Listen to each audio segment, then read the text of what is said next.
Hello agents, welcome to our Dev Talk stream. This is, I would say, a second iteration of what we had in the past with Yannick and Alex. They were here talking about the PTS changes, the dev notes that we shared, and we decided to do another version of that, or to keep doing that, because we feel that there are some topics and some discussions going online that we need to address, and we don't have the proper place to do that. So we decided to do this. Sometimes it's going to be combined with the PTS, with the dev notes. Sometimes it's going to be spontaneous ones like this one. And I'm here today. This is live, just for the record. I'm checking the chat, and I'm here today with two guests. So usually we have someone from Bucharest. This is why now we have three people here in this tiny room. It's fine. It's cozy. I have here Yannick. It's a bit tight. The person that you know and you love, and here the new person that you don't know but you're gonna love, Steve, live producer on the Division2. How are you both doing? Good. It's hot in Sweden today. Very hot, I said, so I'm a bit... Very hot in Sweden is a little bit too much for me. Very hot is a bit of a... 22 for a Scottish person, it's very hot. It's warm. Yeah. So warm. Before we start jumping on the topics, and I don't have many, to be honest, this is just like 4-card stream. Steve, can you explain to the players who are watching us live here, what does a live producer in Division 2? Yeah, so my job is to make sure you can play the game as happy and as fun as you can. A lot of the back-end stuff that is around server stability and uptime and fixing bugs, as well as, when we'll get into it later, talking about cheaters and making sure you have a fun and safe environment without risk of being shot in the head constantly too much by cheaters. So the health and safety of the game is pretty much what I'm responsible for. Cool. This is a very, we announced as a laid-back stream because we don't have like a full script. We're just going through topics and discussing things that are important and relevant for you. And we brought Steve here because we want to discuss a lot of live ops stuff, like issues, cheaters, all the stuff that you guys go online, ask us about questions. This is the time to talk to the guy who can deliver some of the answers. I'm going to start. We don't have a script, so if you let me go off script, you know what's going to happen. So Don't Blink is like, oh, so you're the one who can't fix the sound bug and the number of deltas. No, that's not what happens. Steve is the one that's yelling at us because we're not fixing the bugs, and then the team doesn't fix the bugs. So it's not his fault, it's our fault. Yeah, I shout loud enough and shout scarily enough, but we'll talk about those issues in a few minutes, I guess. Yeah, for sure. And before we go completely off script, Yannick, I want to hear from you. Like, you were here in the first version of this with Alex. Alex unfortunately couldn't come for this one, but he might be in the following streams with this format. But what's the value that you see on having those type of interactions? You've been here like forever, like 10 years in this franchise. We want to do more of this, right? 11, please. 11. I'm sorry. Yeah. No, I think what's important with this kind of streams is just to have a moment where we can just talk about the things that are not necessarily newsworthy value. When we do PTS streams, when we do launch streams, everything has to be tied to these are the things that are super important to talk about, because we want that to resonate beyond just our fan base and our player base. And it's important to have moments where we can talk about the day-to-day, and we can talk about what's going on with the game. We can address some of the issues. We can share some ideas and some thoughts on things we're working on. So this is really a bit more of a spontaneous conversation, and let's see where that brings us. Yeah, I think the first topic that we should discuss is what's happening right now. That is the Dust Storm event. I think we can see the feedback from the community is super cool. It looks like people really enjoyed the changes that we promoted for this event compared to the previous event, the Cherry Blossom. And a lot of the changes that we made was like based on feedback. Like, players wanted more control over their grinding, their farming of the keys, the predictability of the rewards, everything that we moved a lot in that direction. And even we took advantage of an unintended behavior that had in Cherry Blossom to create something very unique. There are the Raging Storms, right? Yeah. So do you want to talk about this, since we were talking about what's live? Yeah, I think what's fun with the seasonal events, as we've come to call them on our side anyway, is like everyone has been an iteration on the previous one. So we've started with Halloween last year. We are actually about to close the loop, which is going to be interesting. We've started with Halloween last year, where we started doing world decorations, and people resonated with world decorations. So we're like, okay, cool. Well, let's keep doing that. What do we do next? And then we did something else, and then we did something else. And with Cherry Blossom, we tried a bunch of stuff. We pushed the decorations a bit further. We tried to push the boss thematic as well, and brought the boss in the open world as opposed to having them in bounties and these kind of things. But yes, in Cherry Blossom, we had that issue where chaos happened because of unexpected behaviors, and there were NPCs spawning everywhere, and that wasn't the intention, and we had to fix it. But we learned something from that. We realized, wait, it's actually fun when there is chaos and when things are just going out of whack. So that was one of the ideas with this event with the Dust Storm. One was to push the atmosphere and the world realization even further with this crazy idea of like, what if we took a sandstorm and made an event out of that? But also like with that idea of the storm was the idea of like, what if we just like spawn NPCs and create that chaos in a more controlled environment? It seems to resonate with people. It's a lot of fun to play. I've played it myself, and it's really a lot of fun. So definitely something we're gonna keep with us, and then let's see what's the iteration next time. Yeah, no, I'm super curious about that. So please share your feedback online with us. As you can see, we took a lot of that feedback in consideration, even though Steve got mad that we're like, oh, let's fix the issue that we had with the roning, and now we're bringing it on purpose. So I know.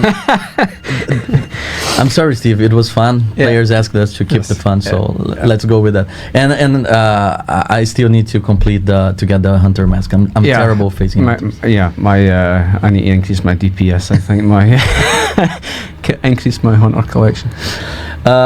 Cool. So that's it for the storm. I think it's right now we are in a solid update since we released. We had one major bug that we fixed right away last Friday, and I think this is the right segue to move to this part of the stream that is discussing maintenance and bugs. I know that is not a cool topic to discuss, but very cool for me. It's really cool for you for sure. But like every single time that we had to do an emergency fix, players got annoyed with like, oh, why you're taking 5 hours again to fix this? It's just one small thing. Like I would like to get from your perspective, since you are always managing the both sides of this, like how we communicate to players, but also how we decide internally how to manage those. How this process works of like patching hot fixes and deciding like how many hours we're gonna be away, these type of things. I think this is the right opportunity as well for you to explain why we take 5 hours to go through that. So let's take the Parnell bug, so Theo's bug that we hotfixed last week. So it was, we call them a walkthrough breaker that prevents you from progressing in the game. In order for us to fix that and to test it, we decided we do the 5 hour maintenance. 5 hours is our general maintenance window now, by the way. It's just to be as transparent as possible. We try and stick to that as closely as we can.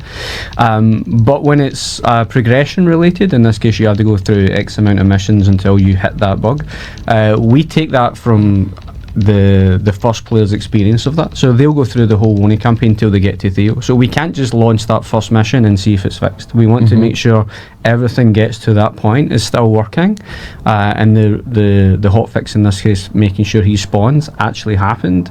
And then as soon as he spawns, we still have to kill him, and we still have to complete the mission, or defeat him I should say, and complete the mission. But we also have to do that across all 3 platforms, right? We're still we're not a cross-platform game. I'm sure people are talking about that right now, but we have to test on Xbox, on PlayStation, and on PC. So we have to go through that Woni campaign 3 times. We have an awesome team of live QA analysts who will be doing that, but it takes time, and they know how to get through that as quick as possible, but we still have to do those checks.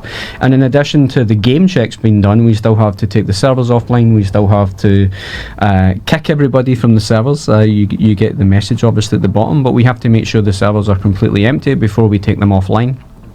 And then the checks in order to bring them back online also take time. So in combination from infrastructure tasks that need to be done, as well as the live QA tests that need to be done. And then we still have to do normal checks like making sure that full logins work, that you can get across, if you're playing on Xbox, that you can, log into PvP, that you can log into, the main aspect of the game, or you can transfer, or you can fast travel. We have smoke checks is what they're called, and we need to do all of those before we can open the servers again. So we try as hard as we can to keep to that window. And I think that's like what happens a lot of time when we need to extend, because like we're going through the normal checks and something's not working, and we cannot just open the servers for the players to have that bad experience. We need to somehow find a way to fix it as soon as possible, so we can open the servers again and players can have the full experience, right? Yeah, I think that's actually someone in chat was commenting on that. Actually, right there, it's never 5, it's always 7 to 8 hours. This clearly shows there are some processes not working or whatever. No, I think that's actually the system working. When the maintenance is extended, that means we actually did one of those checks and found out something is broken, and then we keep the servers down until we find a fix, rather than opening something that is broken and doesn't work, and then you have to experience that bug. So that's more of a sign that the process actually and works. It's not something we want, because we have a lot of people working on that, like very stressed and all of that, delaying their lunchtime to like the end of the day sometimes, because they're so focused on getting this fixed as soon as possible to release for everyone the game. And I think that's like one of the reasons why, especially for someone who's not into the game industry and don't know, I personally didn't know before working here, is that the version that we're preparing, we're like finalizing to be deployed, it's not going to be the same one that is being actually sent to the players. Like sometimes just this from one day to the other, when you actually put it live, something very tiny can change and change everything. So this is why it's so important with a game that is of a veteran game in this industry with so many layers of codes and content, to go over all of that. Just to answer, so one of the questions here, Ineptic, sorry if I'm pronouncing your name wrong, but QA and unit tests you perform prior to live development. Yes, there's a bunch of tests that we do before, but what's done in UAT and then what is pushed live, we still have to check. Like we can't just push it and assume that everything still works. We still have to check it, because I wouldn't be doing my job properly if we just push something to a live environment, opened the servers, and then realised it wasn't working properly, and then we have to take it back down again. So there's the sanity checks and the safety checks that we have to, and it's my decision to make sure that happens, and if it's not, I'm not doing my job properly. And you know my face now, you can see what it looks like, so and my name, so I want to make sure that when we open those servers, your experience is as good as it can be. And I think unfortunately, in a way, there's always something that goes wrong, and I mean always luckily not, but very often there's something that goes wrong. And I think the maturity of a team is to know and to expect that something is there's going to be unexpected surprises, there's going to be things that don't work. So that's why every time we get a bit cocky and a bit too confident, we end up making mistakes and paying the price. So we'd rather take a kind of a cautious, meticulous approach and keep the maintenance going a bit longer, and making sure that we're testing everything, because the moment you let your guard down, that's usually when bad things are going to happen. Yeah, and I think that this also gives us the opportunity to discuss some of the aspects of fixing stuff, because, for example, the Theo Parnell mission bug that we had last week, when we finally got like the root cause and we were able to fix, it was like late in the day. We wouldn't have the time to do a proper maintenance, and just by like announcing the maintenance and starting the next day, we're able to squeeze in a little bit more fixes, a little quality of life improvements to the event. So a lot of times is all about that, like understanding how we can maximize the opportunity of taking down the servers and delivering what the game needs in that moment.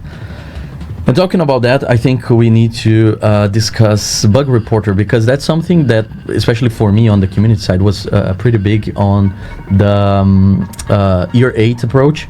We moved on from having a Trello board that we would like acknowledge bugs and explain like, oh, we might fix next update or in 2 updates from now, to actually give the players a tool that can participate in the decision. So especially one of the main reasons why we have you here, Steve, is because we have a process set for every week to review the most upvoted, the most contributed bugs that we have in the bug reporter, get a status, try to understand what we can do to fix them, to clean the major offenders from that. And the bug reporter, especially in the beginning, it was very, very effective. It helped us a lot. Now we're seeing that we made some changes also to the way that it's working.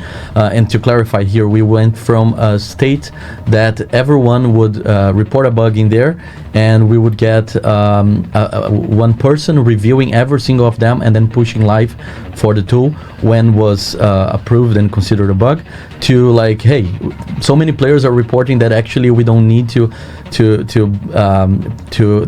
prevent those bugs to be automatically pushed, so everyone can see, everyone can contribute, and we can be much faster on attacking those things. So this change itself allowed us to get much more bugs exposed, but also maybe created a weird spot that the community is not upvoting anymore the major offenders, right? Yeah, so like for bug reporter, for me, it's really important that one, that when you check bug reporter, if you're experiencing an issue, that you check to see if there's already a bug raised, because the quicker you upvote that and contribute to it, the more people we see is encountering it. And also to remain on topic with the bug, but there's some situations where you could be experiencing a bug that could be related to something else, and you may contribute to that, but it's actually not the same thing. So try as much as possible, if you're using bug reporter, to stick to the topic as clear as possible. And if you're providing screenshots, videos, if you're logged into bug reporter as well, we can see the account that is tied to the creation of the bug. So we have the back end data to go and look and see the account. Is really, really critical for us to be able to check. But the more upvotes and the more contributions those bug gets, the quicker it appears on our dashboard and we talk about it. Leo says we do it. It's every Tuesday actually, so it was this morning. We had this morning. Yeah, so we do it every week, and we go through those top issues and we review those. And in the case of the Theo Parnell issue that requires a hotfix, it pushes those things to the right people, allows me to go and have the conversations with the right team and say, you know, we need an emergency maintenance for this because it's blocking progression. And it drives those conversations. Yeah, and just on this topic of how much impact the players can have on that, the most upvoted bug ever in our bug reporter was the fragile armor issue. It was in the game for a long time, and as soon as we released the bug reporter 2, a lot of people upvoted, and we noticed how much how impactful it was in your experience, and we managed to fix it. It is one of those things that would go to the back of the list, and we would prioritize other things if you guys didn't upvote and showed us that was super important to bring more attention. Obviously we want to fix all the bugs, obviously we want to tackle all the issues, but we have limited resource and we are trying to get a priority for them, and you help us prioritize that. And on the other topic, Theo Parnell mission from last week got 136 contributions, so we had a lot of evidence of what was happening, what type of situation was creating the issue, why some new players were experiencing that, why veterans who had already went through the progression didn't experience. So we had a lot of evidence, a lot of material to work on that and to fix. And this is why we want to use this opportunity once again to say, hey, take a look, see if it's already been flagged, it's already been reported.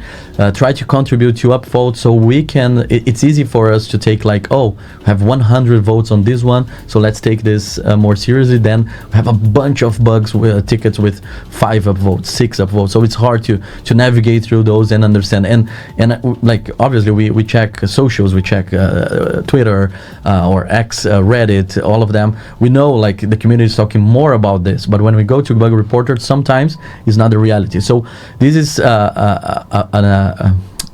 just a community developer asking, please use the tool because it helps us a lot. Yeah, there's someone in chat, I think the name was Indeed, something saying, yeah, but then the bugs with less exposure never get fixed because we're always going for the most upvoted ones. I don't really think that's the thought of having the bug reporter, because at the end of the day, what happens is that as long as you help us and you put the bugs in the system, they enter our system. So that means we have the bugs. Of course, we're going to look at upvotes in order to prioritizing on our side, like what is super urgent. But the things that don't get upvoted, that doesn't mean that we're going to ignore them or forget them. Yep. They still entered in the system. And, once we have our priorities sorted, then we can look at the backlog and look at all the things that are in there and see, okay, how many of those can we fix? And those bugs, they go in the system. Some dev might actually pick it up and look at it, even us necessarily having to go and say, hey, please fix that thing. So no matter what, it is useful. And Indeed actually is participating in the chat once again saying, I have more than one example when even my reports get invalidated because of no contribution. Those bugs are still valid. And that's pretty much why we are trying here to ask the community to contribute, to help, to support, because if one person goes there, report, doesn't get like enough traction on that bug, could be like one coincidence, one exception from one specific user. But if you have a lot of players going there and supporting the same ticket, then we know it's a bug, it's important, we need to fix. Again, when it's invalidated through bug reporter, is still in our backlog. We still can see your report even though it's not public anymore for people to upvote. So just to support what Yannick was saying. But yeah, this is why it's so important for the community to work together, because that helps us a lot and improve the experience for everyone. This is why we deliver that. This is why we moved. We want to increase transparency and give you more power to help us understand what can make your day, your gameplay better. Yes, and yes, sound bug. Yeah, we know. Yeah, let's talk about the sound bug, because I think that's the perfect segue. That's how chat is like, well, sure, you're talking about bugs and not fixing the audio. I have here two major bugs to discuss, because those are the type of bugs that we've been getting people talking about that on socials for a long time, and the audio bug is one of the most annoying one, I would say, because it's everyone is experienced after a long time playing the game, and we've been for a long time trying to investigate and all of that, and especially for the player, when they see that just investigated or in progress or plan, like they don't know how much progress we've done during these weeks. Like for them it's the same status. So can you give us an update on the audio bug, especially because we had this meeting this morning? Yeah, so forgive me because I'm not a sound designer, right? So but we have spoke with the very talented people who are investigating it, and what I would say is the amount of content that we are putting into the game over the past few seasons, new weapons, new sounds, new voices, new SFX, etc. We went and looked at the memory issues with those and the audio pool to try and figure out where that issue is, and we found a legacy bug that is causing the audio issue with primarily LMGs and other weapons that people have identified and have added to the bug reporter, so thank you for doing that. And we've addressed that with the upcoming patch for the incursion, so on August 11th, as much as we can right now. So we're still doing tests on those, so just to be very transparent, we've identified the legacy bug and we've made some internal improvements to that, and we're testing those. Our initial findings is that the audio bug doesn't appear as soon as what it does. I think a few minutes is what people are encountering. We're seeing that be hours now, but we are still trying to figure out if that is finally fixed or if we need to make additional improvements to that. But the incursion patch, so the August 11th, the next update, should see significant improvements with audio, and if we need to do additional investigation on that after that, then we'll certainly do it. But yes, we should see significant audio improvements for the next patch. And that's also this also talks about like how we communicate in patch notes, because sometimes we might have a tentative fix, like we think it might fix, but we're not confident. We don't know if it's gonna solve for all the players, but might solve for a few of them. So we sometimes, like, especially for the next topic, that is the PS5 graphic issue, sometimes we deploy stuff that can help mitigate, that can make progress, but it's not like something we can go to the community and say we fixed this issue, because obviously if we are finding, even if it's in a smaller proportion in our tests, it's gonna affect one of the players, and they're gonna say, yeah, you didn't fix, this is still present, I'm still experiencing that. So this, especially when it comes to optimization and this type of topics, it's not an easy thing like the TO partner also make sure that is like one change to how it works and it's working. It's like managing resources of the game, especially with several platforms and all the limitations that we have with that. Yeah. And I think it's someone, sorry, I didn't catch the name and the exact quote, but someone saying, yeah, well, it's the game showing signs of the age. And it's and it's true. I mean, it's an 8 years old game, and it's, there's a lot of things. As Steve said, we've added a lot of content. We've actually been, doing more and more year after year. We've been doing more things. We've been doing more seasons, adding more content. So we're constantly adding layer upon layer. And when something that we just released breaks, that's fairly straightforward because we know the work we just did. But sometimes we release something and it breaks something that is 10 layers deeper into the code that was completely unrelated. And then the work it takes to actually be able to track that down and understand what broke on code that was written 8 years ago by a developer that is no longer on the project. Sometimes it can be a fairly simple bug, but actually very, very hard to track down because there's just so much code, and there's just so many systems and so many intertwined things in this game at this point. But yes, I mean every new update makes the work a bit harder.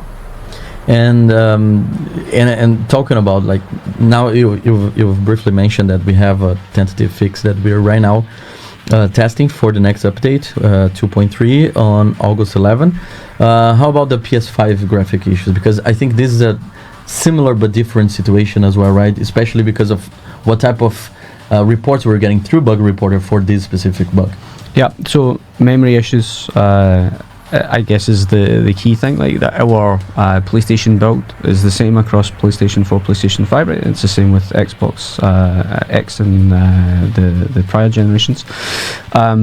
So there's been additional improvements made to, again, from my tech understanding, from our tech team on the memory issues with PS5, and that one is already live, so we should already be seeing some improvements. That went live with 8.2. Sorry, we should already be seeing some improvements with PlayStation in terms of duration of playing. So one of the things we spoke about with Bug Reporter is raising issues on the bug that is on Bug Report that may not be the same thing. Yeah. So when we talk about graphical issues or stability or the game not performing as well as it should, if you're including screenshots on those as well as when that was encountered, then we can see what instances you had to go through, how many saves or loads you had to encounter before you started to see degradation in your playstyle. But we should start to see improvements with that within the next update as well. But please continue with Bug Reporter mentioning how long you were playing for when you encountered it, because what we are seeing is the duration. If you're playing for a long period of time, then your experience starts to degrade. What activities you took as well. Yeah, what activities, which is also why we're seeing when people reboot the game that it's fine. Yeah. Because they're clearing their cache or whatever, right, within their platform. So we continue to investigate as to what's in the back end and what's been impacted by the duration of your play to see if there's anything that we can fix on that. But we continue to do those investigations with the tech team and the very talented developers that are some of the explanations that were given to me right over my head, but trying to get to the bottom of that, I understand, is important to everybody. It's frustrating if you're encountering the same issues, but please know that we are actively investigating when you see them. But the more photos on Bug Report that you're providing, the activities that you were doing, how long you were playing for, and maybe who else you were playing with to help as well. If it's just yourself or if you're on a party, that's really important information for us to push. Just a quick since when am I called Yanish? Yanish. I've seen a couple Yanish in chat. They Come can't- on, they- spell my name right, please. Steve is easy to spell. Steve is- Yeah, So, we've known each other for long enough. You should know how to spell my name by now. I just want to comment on someone who may ask about the rifle sound bug instead, not just LMG. Just going back briefly, when we talk about the audio bug, it started with LMG because it was the easier way to spot the issue, but it's about the audio in the game as a whole, so probably it's related. And talking about that, like maybe two weapons are sharing the same behavior, and this helps us to understand the bug. I started a thing. Yeah, I think you provoked them now. But sometimes they two different bugs, they have completely different outcomes for the players, and they're actually related, and they help us. For example, in the PS5 graphic issues, we had recently players reporting invisible walls in the game, and we realized that they are kind of related. We could trace like similarities on how to fix them. So I think this is why it's important to give us the information, because sometimes they go on X like, hey, my PS5 is still with PS1 graphics, and it's like, I need to know, we need to know who's the user, what like when we get the user information through Bug Reporter, we can check the activities, how long, all of that, and it actually helps us to fix instead of just knowing that the bug exists. Yeah. So once again, Bug Reporter for the win. Finally, I think one of the third topic that I have here on live issues is the deltas and server instability. We had a rough sequence since anniversary, and we acknowledge that. We know that it was not the experience that we want to offer to the community. We had issues on Xbox, inventory, a lot of different things that are related to deltas. The server instability in general is a very complex topic, and it's related to different parts of the game, right? So we are constantly checking for opportunities to improve. I can actually use this opportunity to ask the Australia community. We deployed a fix for the Australia matchmaking last night. Yeah, so please, if since last night you have encountered other issues with matchmaking, please let us know, because we are monitoring that. Even though some people might think we are not seeing what you guys discuss on Reddit or other socials, we are checking that. We saw on Bug Reporter as well. So we want to be on top of those type of situations to improve your experience with servers, and this is one of the examples, and deltas are also one of the things that we have some issues recently, and we are continuing to improve, right? Yeah, the deltas is the key thing for everybody when it comes to an online game. So I understand how important it is for you to be able to play that game without encountering those. I have a multitude of dashboards that are tracking those deltas across geolocation as well as across platforms. So it's part of my job to make sure that we're investigating those when we see a spike, if it's ISP specific as well, based off of location, or where we can investigate further. But it's the most important thing to be with a live game is you to be able to play it. So the stability is significantly key. Cool. Talking about being able to play, let's talk about cheaters. Yeah. There's a guy saying, so nothing about lag switching. So now switching to this topic. Yeah, nice segue. Smooth. Yeah, so we made significant investments into detecting cheaters over the past within year 8, so season 1 and season 2.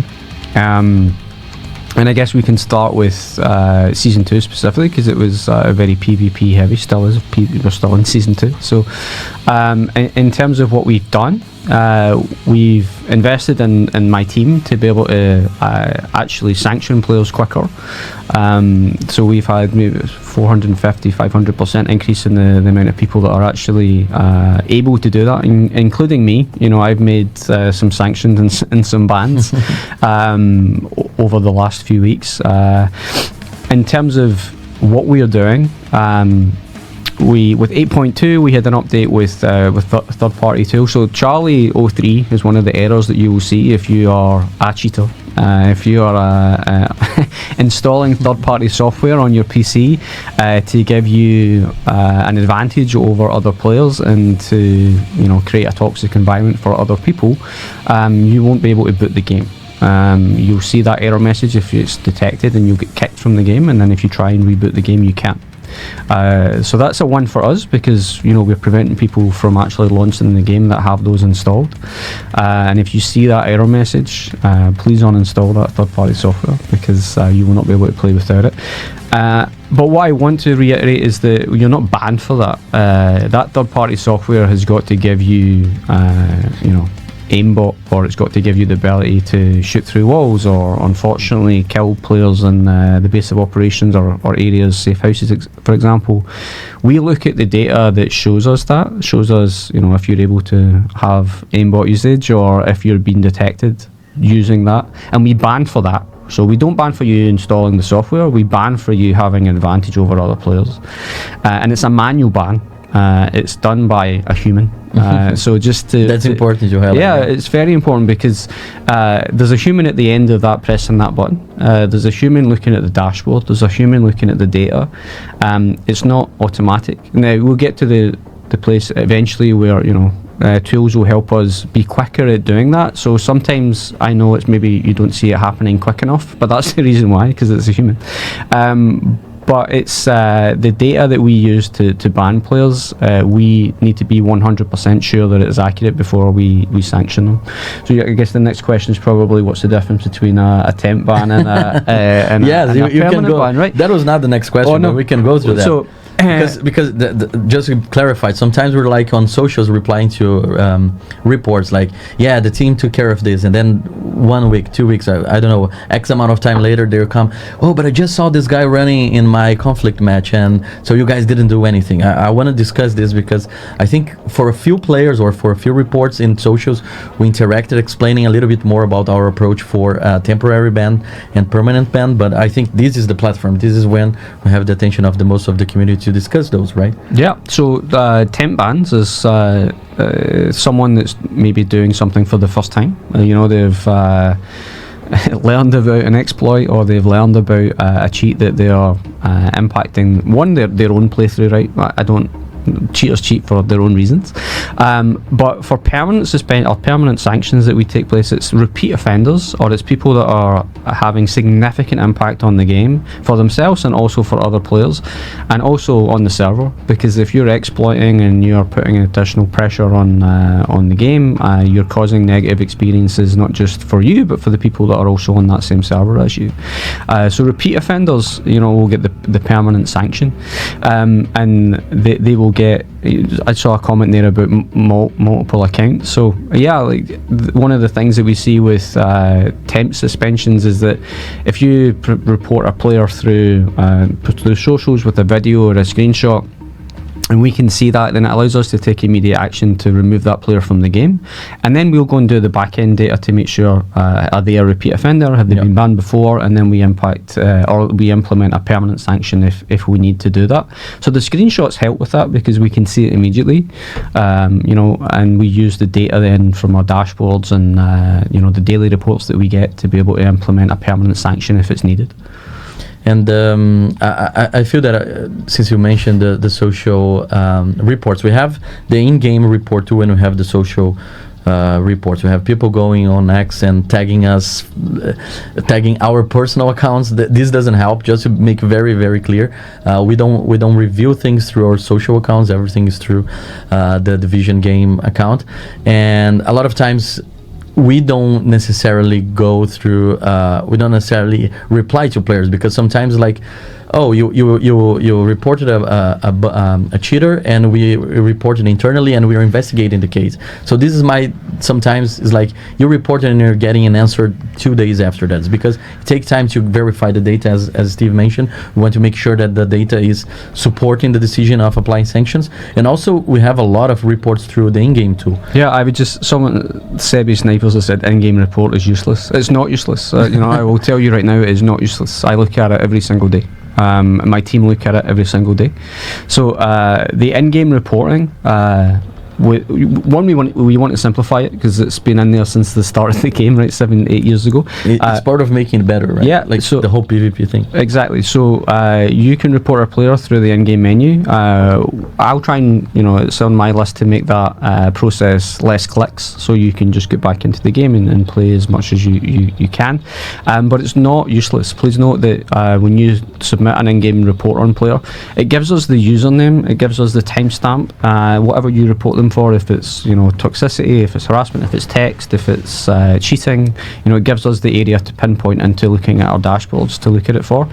The screenshots, the other reason why it's not useless is it's the username is very key. Yes, I was about to say that when you mentioned, because we'll get screenshots where user LLLLL capital I LLLL is cheating, right? And in a screenshot that's, and my accent probably you not understand any of that, but in a screenshot that's very hard to see a username or a video if the video quality is not great.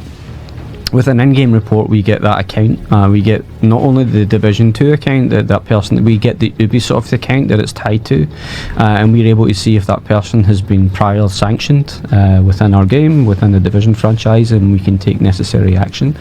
But the in-game reports is a great way for us to get the timestamp, the username, the offence that you're reporting them for, and then we use our internal data to be able to make the necessary sanction or ban, is the case. And Yannick, I think I've heard you say at least 2 or 3 times on live already, but it's not something easy for us to come here and say, yeah, we fixed cheating, right? And that's part of the, like Steve is telling a lot about how hard is the process of how invested we are on making the experience better for everyone, especially since the beginning of year 8, because we know all the Dark Zone improvements, the PvP rebalance that we made. For you as a creative director, I know that you were aware of all of that, but I think this is also an opportunity to explain to the community how we are allocating more resources. We're taking more time and more people to take a look on those and improve the experience for players, right? Because we've seen people on chat, in the chat, oh yeah, but the same guys are on my PvP every night. It's not since just because we have this is not something okay, today we fix cheating. Yeah, no, I mean it's we are never going to fix cheating. I don't think any online game has ever fixed cheating. It's always going to be an issue. What people need to understand is cheating is a business. When you're using cheating tools, you're putting money in someone's pocket, and their intention is just to make money by allowing you to ruin the experience for someone else. And it's about maturity for everyone to actually stay away from this. But at the end of the day, some people will do it, whatever. That's their way of finding fun. We can all debate if that's fair or not, but people do that. When we started saying, okay, let's actually invest into PvP, the first thing we all agreed on is, well, we can't invest into PvP if we are, if we cannot also invest into cheating and anti-cheating. And not that we didn't have anything before. I've always said, on record that we are banning cheaters, and we've always been banning cheaters. But of course, we had fairly limited resources and means to do that. And now we've decided to actually put more time, more work, more resources, more money into actually preventing cheating, which is one of the positive sides of us being successful and also actually growing as a team, growing as a project, growing in ambition. It's not just about making more DLCs and making more money. It's also about improving the base experience for everyone. So it's I love hearing Steve talk because it's the kind of stuff that it takes expertise and it takes a team to actually know how to handle that, and also constantly be on the lookout for what are the new cheating methods, how do people find ways to bypass our detection. It's a constant cat and mouse exercise, and that's why it's unfortunately never going to be fixed, but at least now we're committed to really improving the situation. Yeah, and someone asked for numbers. Numbers is hard to predict because we don't want to, give cheaters information that they shouldn't have.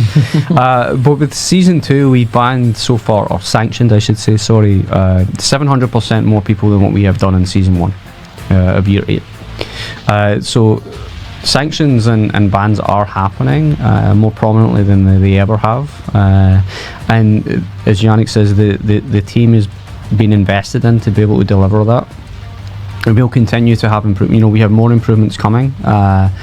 Lag switching is a key thing that we continue to have or investigating what ways to detect. It's really hard to detect a lag switcher. I know it sounds easy, but it's extremely difficult within data to be able to make sure you're actually sanctioning the right people, and that's why it's a human that's making that decision, so we need to be very clear and very confident in sanctioning people that they're actually cheating.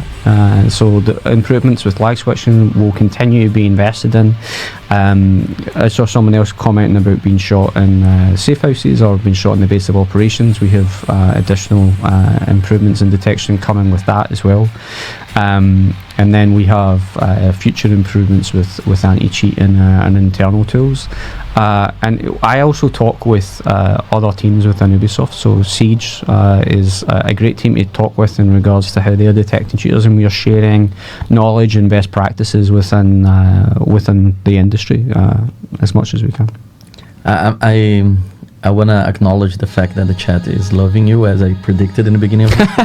Because someone said this Scottish guy is where it is. The Scottish guy is good. I will say it's another person said that that Massive finally got Ian McGregor here. Oh yes. So I mean, I dressed up as Obi-Wan Kenobi for the Halloween party. So great. That's the perfect example. No, that's great, and that's one of the main reasons why I wanted to bring you here to this stream, because this is the opportunity to represent a lot of people, those who are fixing the bugs, those who are banning the cheaters and reviewing the cases. You like you mentioned, you have yourself banned and reviewed cases, but I think like you're just one person representing a hard effort from a bigger team, and sometimes they don't get the praise that they deserve, even though improvements can be done for sure. But like we're working hard to improve the experience for all of you, and we're deeply committed to that.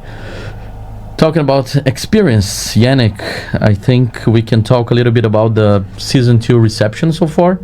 Obviously, and just to make sure, I should have announced that in the beginning of the stream, we're going to have a Q&A session in the end, so if you have questions about anything that we I hope you're not in a rush, because we're going long today. So I came in here thinking, we'll be done in 20 minutes. We just have like 4 pages of notes, and now it's page 3, to be honest. So, turns out there's a lot to talk about, so and we still want to do a Q&A. Yeah, usually, again, this is a laid-back stream. I can go through the behind-the-scenes. Usually I have like 15 cards of those, and it's very like, we need to deliver that. We're going to have that video. We're going to have that image. Now it's just like we're going, free form here. Cool. Season 2 reception so far. I want to discuss like the progress we made through year 8. We started with Rise Up. Now we are into the Dark. Obviously, we are preparing for Season 3. We're gonna have soonish PTS, more information about what's coming for Season 3. But Season 2, we had the return of the Dark Zone as like a centerpiece for Division 2. I would like to get your reflections on, like, after almost half a season, how it resonated with players, how you perceived their feedback on the major creative pillars that you had for the season. Well, according to Scratchwell, it's the worst season ever, so I guess we can end the stream here. But no, and obviously it's not for everyone. Every season is a bit different, and some people will find something they like, and it's not going to resonate with everyone. But when we started working on Season 2, we really wanted to push on those things that we had never looked at for a very long time, which was Dark Zone and PvP. And also try things. We more and more we like to try ideas and see if things actually work. And this one was, which is a bit schizophrenic when you think about it, because we said, hey, that's an update about PvP, so let's do a PvE Dark Zone.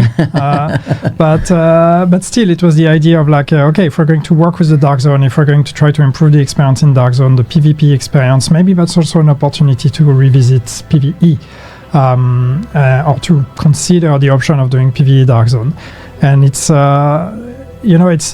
it's not necessarily easy, because that it can be controversial, especially the idea of a PvE Dark Zone or investing in PvP. Then, it's no secret, we have a vast majority of PvE players, so if we say we're going to dedicate time and resources to PvP, a lot of people feel like they're being left out.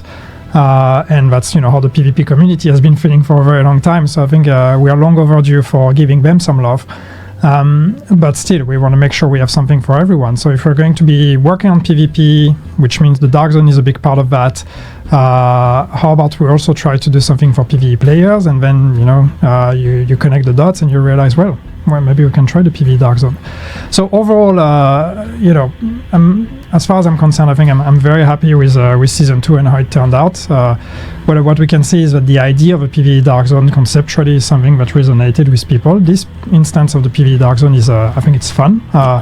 There's definitely some stuff we would want to look at and improve, but overall the idea resonated and we landed on something that really works. The investments we've made on PvP are also, we're still very early, right? We've always said PvP is going to be, it's a long run thing. We're going to be improving over time and take it one step at a time. But I think the initial signals we're getting from the first phase and the first wave of improvements on PvP are positive. There's some good conversations and good reactions, and of course a bunch of feedback as well on other things we need to improve on PvP. But we also see in-game, in terms of KPIs and data, we can see that PvP is more popular now than it was in previous seasons.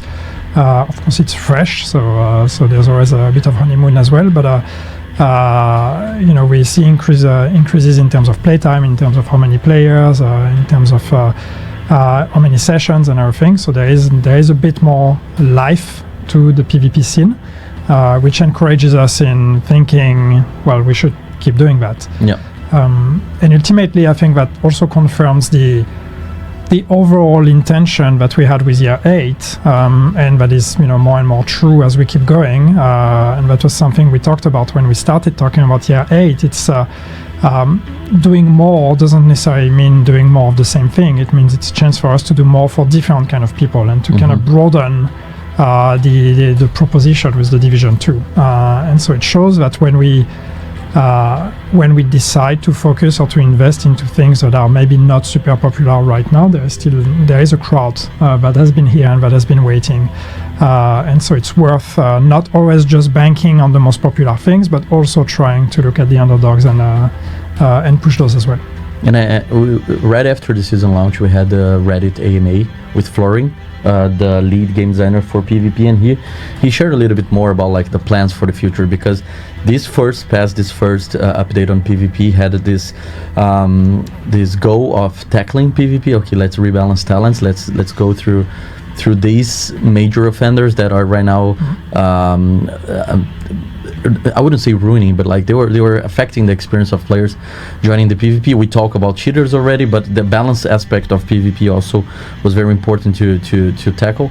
And season 2 is still happening. We have a 2.3 update in a few weeks in August 11, and we have more things planned for that update, right? Yes, so we will have our second phase of PvP balancing that is going to be coming with that update.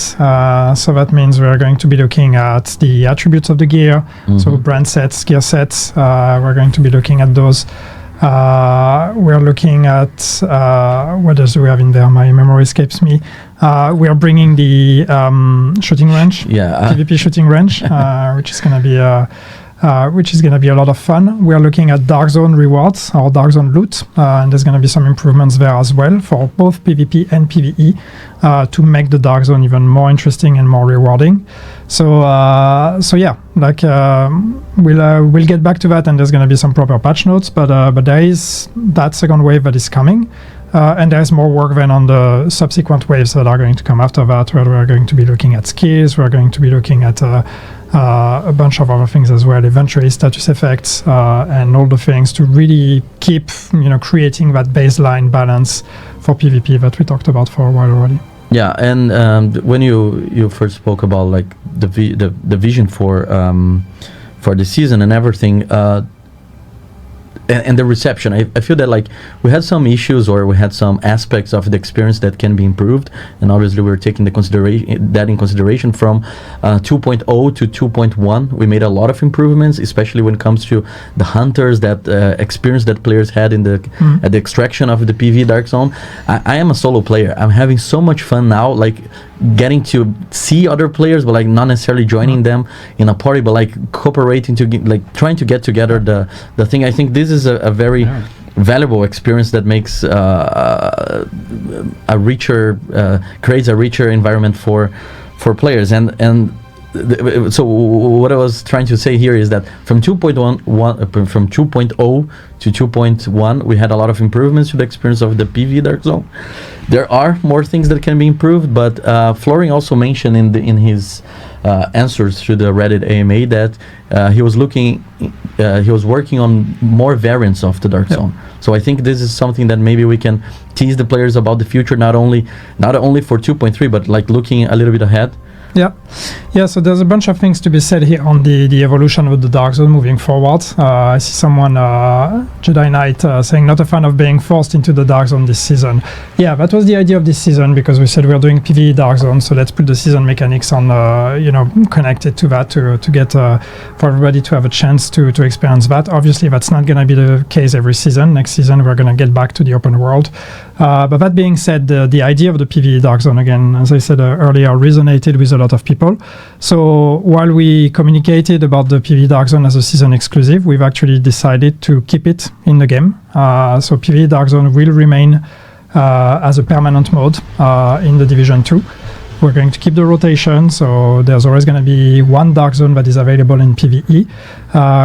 We're going to make some adjustments to the proposition. It's still going to be based on toxicity. We're going to keep the toxicity mechanics, but of course all the stuff that is connected to the season itself and season mechanics, that part is going to be removed. We are going to be looking at normalization and things like that. Don't worry, we've heard you. But yeah, we're going to keep that version, the toxic version of the PvE Dark Zone. But the idea is, now that we have this rotation, we can create different routes and we can create different versions of the Dark Zone. So we are actually going to be bringing, and I'm spoiling the PTS stream and all of that now, but hey, here we are. We're actually going to be bringing another rule set with Season 3, which is at least for now we call it the Blackout version. I don't know how we will call it, which is kind of based on the one that existed previously. But what we wanted to do is go the opposite route of what we have now, where we have the PvP purely normalized Dark Zone. Now we want to have the opposite. So we're going to be bringing a Dark Zone where there is zero normalization. So that means you're going in there with your expertise, with your prototype gear, with all of that, and you're going to be playing PvP against each other.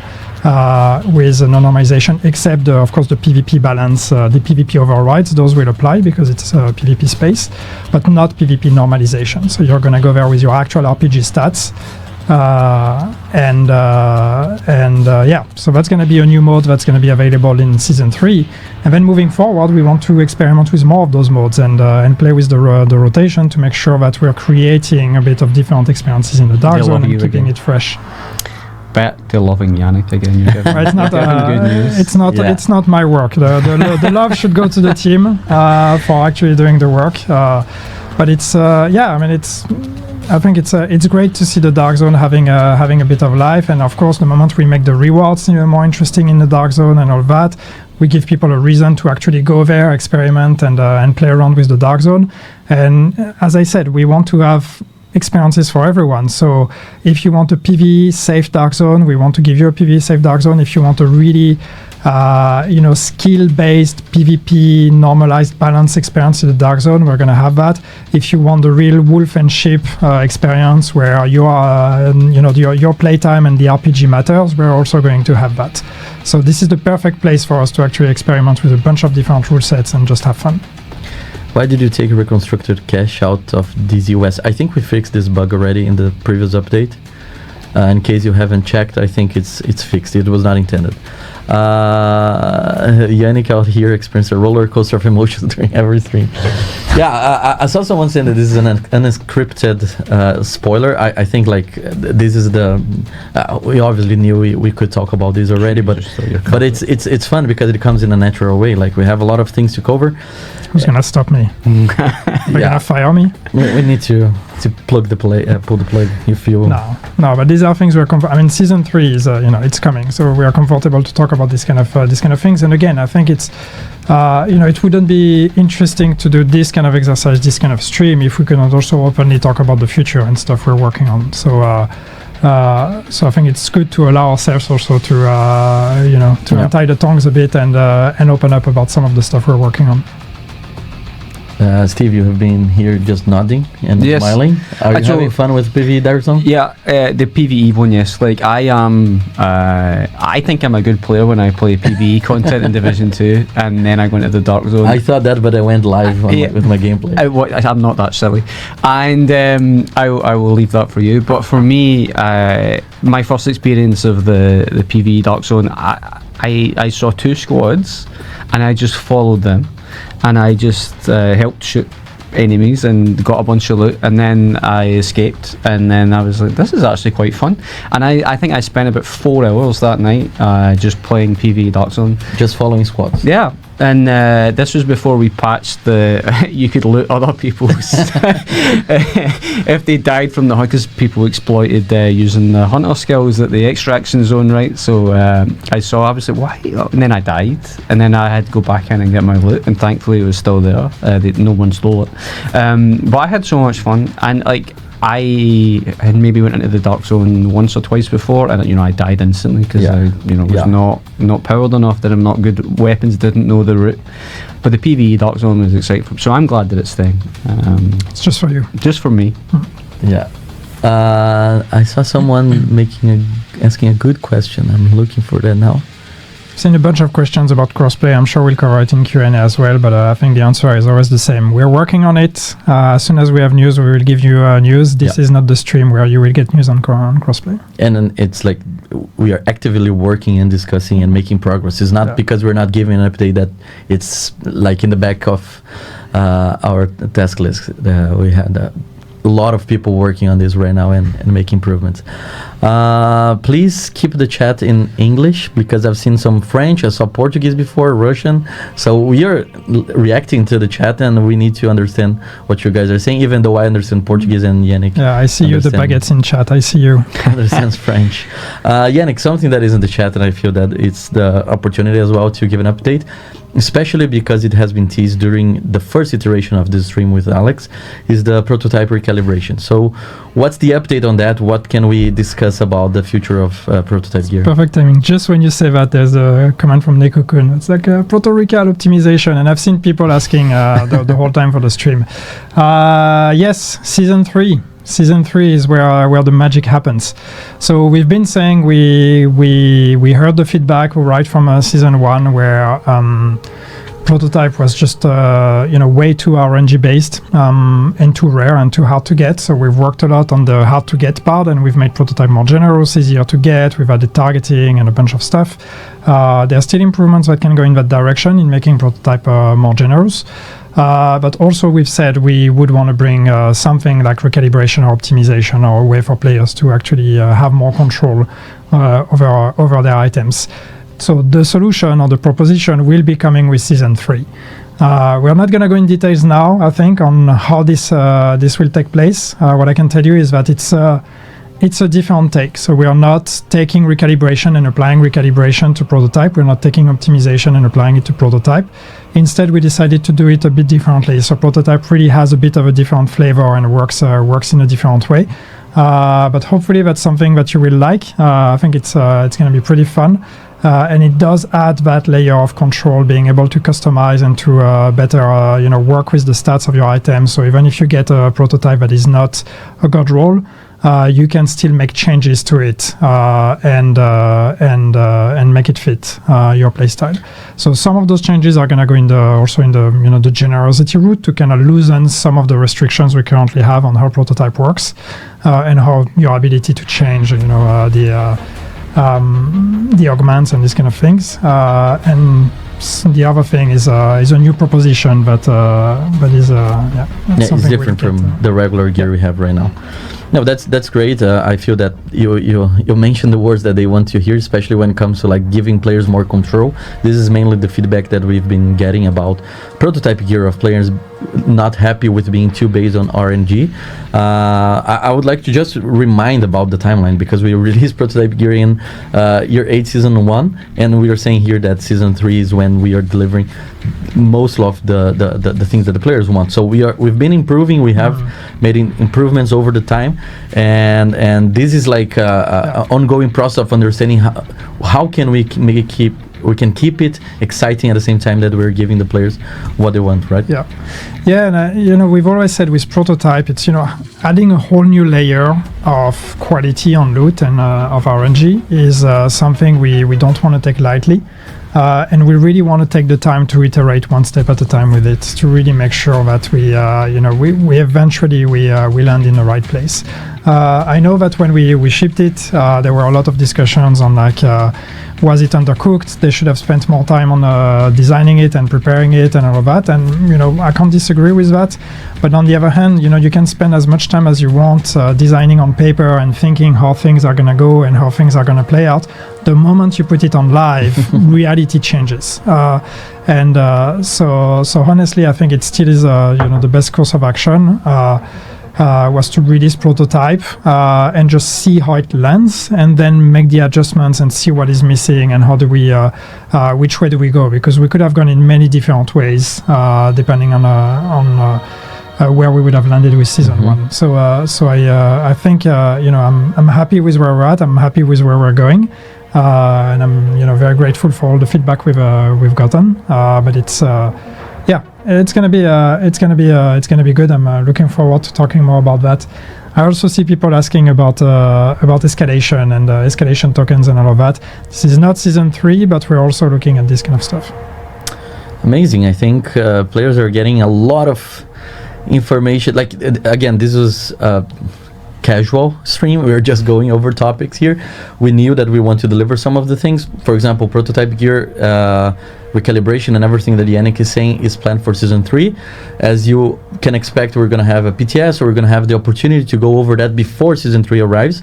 And that season 3 is right around the corner. So we're just teasing now, because the juicy part will come very soon. But we want to, since we're talking about the other stuff, to set up expectations about that and reinforce our commitment with addressing feedback. And this is one of the biggest feedbacks that we've been getting. We are checking. I maybe I'll be bold here, but I can claim that I read every single Reddit thread on the Division.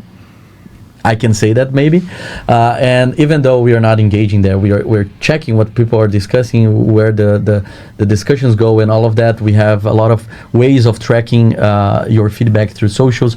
I talk about Reddit because I go there personally, but we got reports about other social medias, platforms. We got Discord interactions in our official Discord, and we can understand how people react and feel about different aspects. So we take the process of learning feedback. What you're laughing at? Still 3 wise men that make me laugh. Sorry.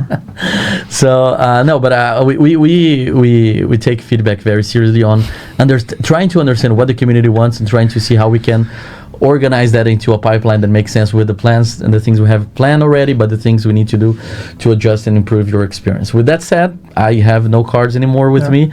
It's time for the Q&A. Prototype sucks if we can't use it in all Division content. I agree. That's it.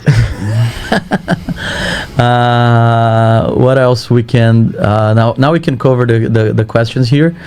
Let's see. Improve photo mode experience, please. I've seen some recurrent comments about this over the stream. Do you have any update on that? It's fine if you don't. Yeah.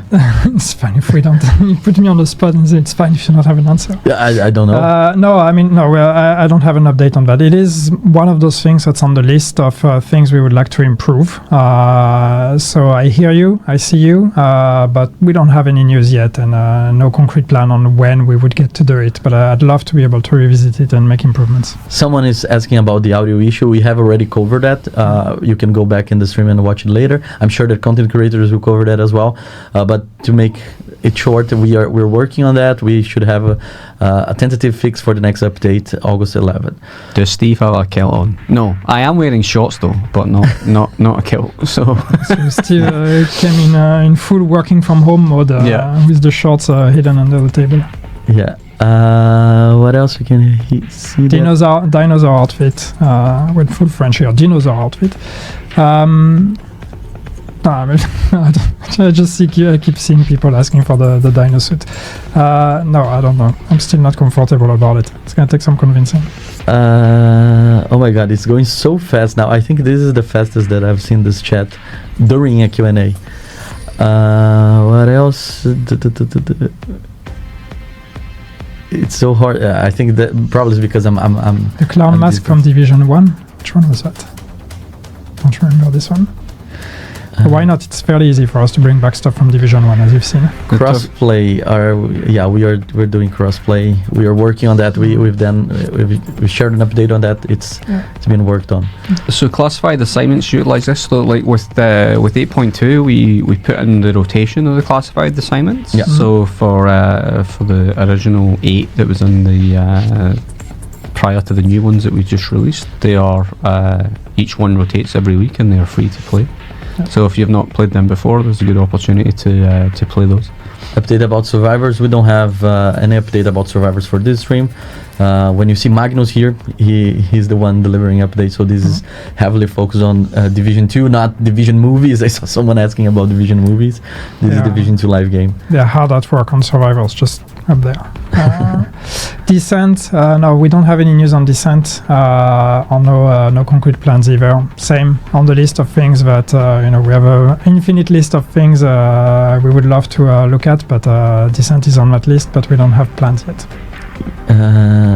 A way to get missing blueprints, please. I think that's about the Prima Donna new exotic weapon for new exotic marksman rifle for the Paradise Lost incursion. This is what happened when I go off script, because I'm trying to remember all the words in my mind now.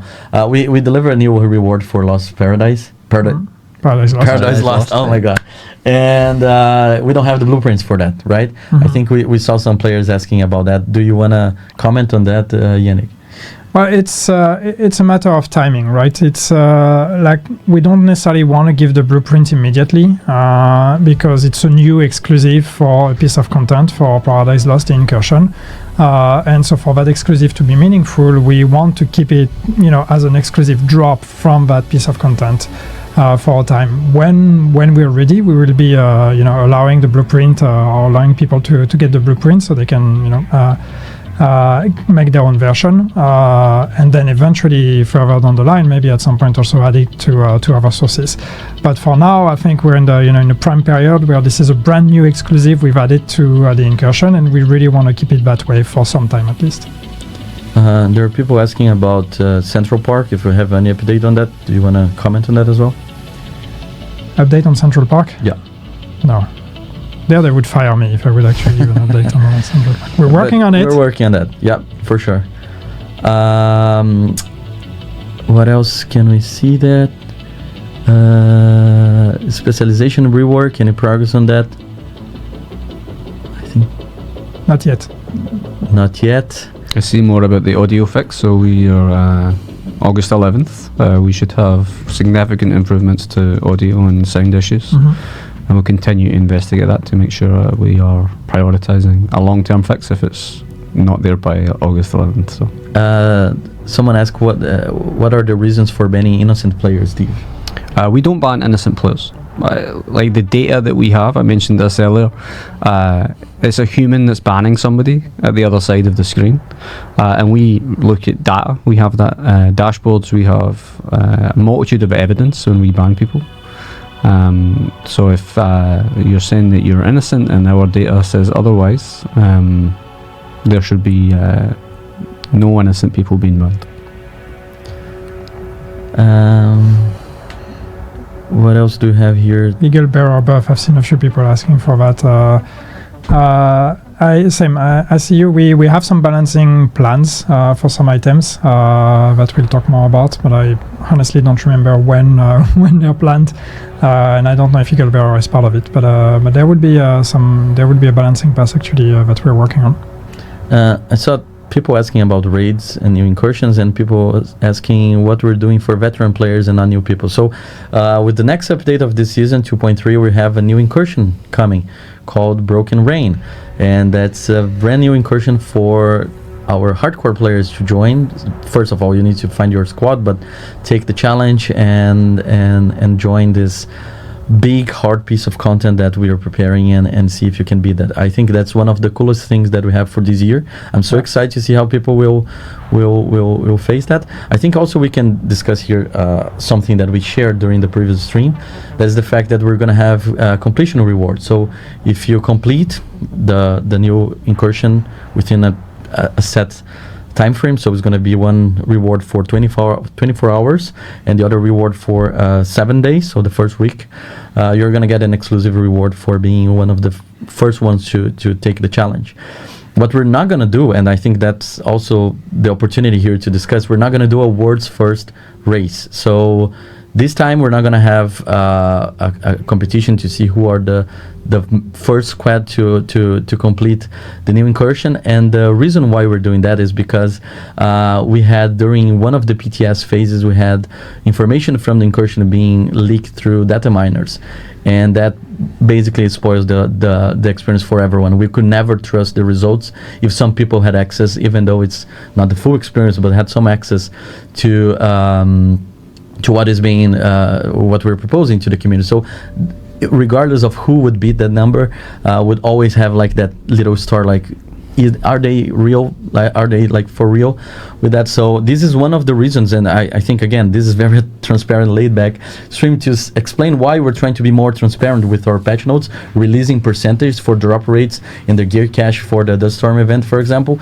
because we want players to have the information that they need to experience the game in the right way.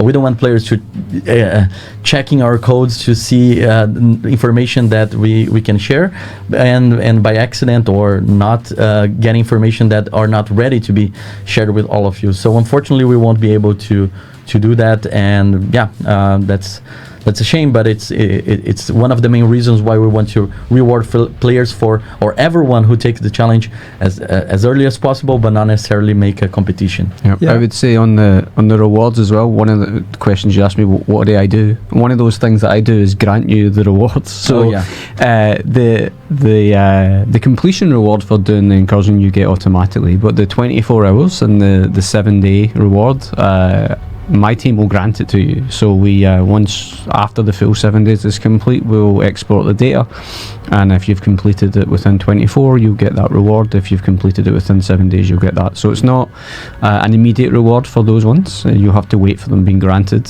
which is also one of the that's great. Yeah, because people would, after completing, would say, where's my reward? That's it. Yeah. So that'll be a manual grant that you'll see, and it'll go to the mailbox. So don't worry about having a full inventory. Yeah, it will go to your mailbox. So. Yeah. Yannick outfit when? If you mean that outfit, I'm pretty sure you can get pretty much the equivalent in the Division 2. It's not so hard to make a white face with a beard in our game, and I'm sure we have the equivalent of that shirt. But no, I just wanted to go back to the data mining and the world first, because yes, I mean it sucks, honestly. Like we were planning a world first, we are planning a big celebration, stuff gets data mined, and then we have to make a decision: do we keep going with the world first? Do we not? And we decided not to, because as Leo explained, that would that would have tainted the whole experience. For those of you that were here when we released Iron Horse, there was the whole controversy on did people get access to internal information or not, and we didn't want to go through that. But it's not necessary to put a blame on data miners either. I mean, people do what they are gonna do. It's also our responsibility when we put stuff on the PTS to make sure we are not we are hiding hiding what we don't want to be revealed. So it's partially on us as well. We it's a reminder that we need to be more careful. But if the choice comes between doing PTS and to not take risk of spoiling anything or not doing PTS, I still always want to do PTS because I think it's a much more important part. So it's partially on us as well to make sure that we are not we are doing better at also hiding what needs to be hidden when we do these kind of things. Because I don't want to start a witch hunt on who was the data miner and it's their fault or sure. whatever. What else do we have here? Will prototype gear work in the new incursion? You know what? We've had multiple versions of that discussion, so I'm not sure I have the right answer right now. Okay. I had the same thought. I was we've debated whether or not, and I don't remember where we landed. If Alex would be here, he would know. Yeah. I think. Yeah. Now people are just asking for things, but Steve's water is empty. Yeah. Mine as well. It's just Yannick who doesn't drink his water. Too long. And it's not because I'm going to need a bio break soon. And if I keep drinking, then it's going to get very awkward. Okay. Crossplay, we talked about it. No news today. The invisible wall fix for PS5 and PS4, so it may be related to the memory issues that we spoke about earlier. But if they're in Bug Reporter, please provide screenshots and locations of who they are. They significantly help with the investigation for us to find them. I saw a question actually, someone asking Striker nerf when? Danny was the person who asked. And I think it's honestly it's an interesting discussion because obviously Striker is an outlier. I was actually looking at data today, and I think it's something like 25 or 27% of the player base is using Striker. Mm-hmm. So obviously that's I just got mine. I've been 1 year without using Striker. I use for the Storm event. And honestly, the set should be nerfed. But on the other hand, it's then that means we have 27% of our players that are going to be pretty upset about it. And I'm sure, smart people will tell us, well, then buff everything else. Yes, we can do that. But we've tried already. And, no matter how much we buff, it's not just a matter of power. It's a matter of how simple it is. Also, Striker is just very much do what the game tells you to do. Shoot on things and you get more powerful. Yeah. You don't have to do anything more than that. So it's just the mix of the power and simplicity that makes it so efficient. We've not until now pulled the trigger on nerfing Striker because I think there's value in having a simple set that is the no-brainer that you want to go for. I think we need to do better at providing better alternatives, and that doesn't mean necessarily buffing everything, but maybe really looking at different playstyles and how do we make also those no-brainer options for different playstyles. So it's really a tricky one, and I hope we can find a better solution rather than just nerfing Striker. But it is a problem, honestly. I can tell you there are people on the team that would love nothing more than just nerfing it. I see a question about a dye bug, a parallel gear dye bug. Do you know anything about that? If not, I'll take it away with me. It's the first. Yeah, I would take on the first time seeing it, so I will take it away with me. All right, I think we are getting a lot of random comments now about reacting to what we're saying. We have already passed the 1 hour mark, which was much more than you expected, yes. Steve. I think. I'm on vacation. Yeah, you're technically on vacation, so you need to go back to your vacation. But I think that was a great stream. We had the opportunity to discuss a lot of things, clarify a lot of things, give details about maintenance, bug reporter, cheaters, dark zones changes coming. So I'm super happy with the interaction of the chat. We got a lot of people engaging with us. And I would like to thank you, both of you, for joining me, because the idea of this stream is actually to be very, ourselves and talk to the community. And I feel that we are getting better on this. So the last time it was you and Alex. I believe that Alex will come back to this type of streams in the future as well. So we want to be more like, we want to be able to deliver more often this type of communication, so we can address the things that you want to discuss, not necessarily the things that we have planned. We have planned a lot of things. We have a lot of updates, have a lot of things to share and show. But sometimes we need to stop everything and come and talk about what you guys are talking on socials, and that's the main reason why we're doing that. So we can expect more. Sometimes it's going to be combined with the PTS, with dev notes, like we mentioned, because it's the natural is the natural way of handling those. But we are super happy with this format, and if you guys like, we are going to do more often. I have just the reminders here. Yep. So don't forget about the script. next. Go back to the script. Yeah, it's just the final part. Don't forget that we have 2.3 arriving in Division 2 in August 11. We have a lot of things for you. Before that, we have the Dust Storm event, the content creator collab happening right now. I know that some people are excited for Prototype Surge, like in the micro event as well. We have the PTS plan very soon. Season 3 is coming, and we want to have your opinion on that as well. And don't forget to use Bug Reporter to report your bugs. I know this is my flag, this is my thing here in this company. Please use Bug Reporter, makes our life so much better. Don't be afraid of upvoting and contributing to existing bugs. That helps us a lot. Don't forget to use the in-game report too for cheaters. That helps us a lot as well. We're taking social reports. You can continue to do that. It might take some time for the reply, but the reviewing process is with the natural speed. It's just the replying that we took action that might have some delays from time to time. But yeah, that's basically what we need from you.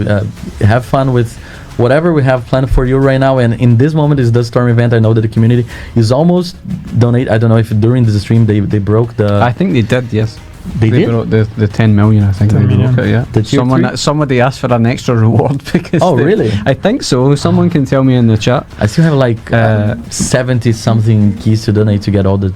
You have no idea how much we debate those values. Yeah, and it's a lot like okay, it's gonna scare them. Is 10 too much? Yeah. Should we do 5? Maybe we try 10 and we'll see and whatever. And then you guys crush it all the time. So we are always afraid of scaring them with like a super high number, and then they always break 9.7, way 9.7. way faster than we expect. So yeah. So next event 50 million.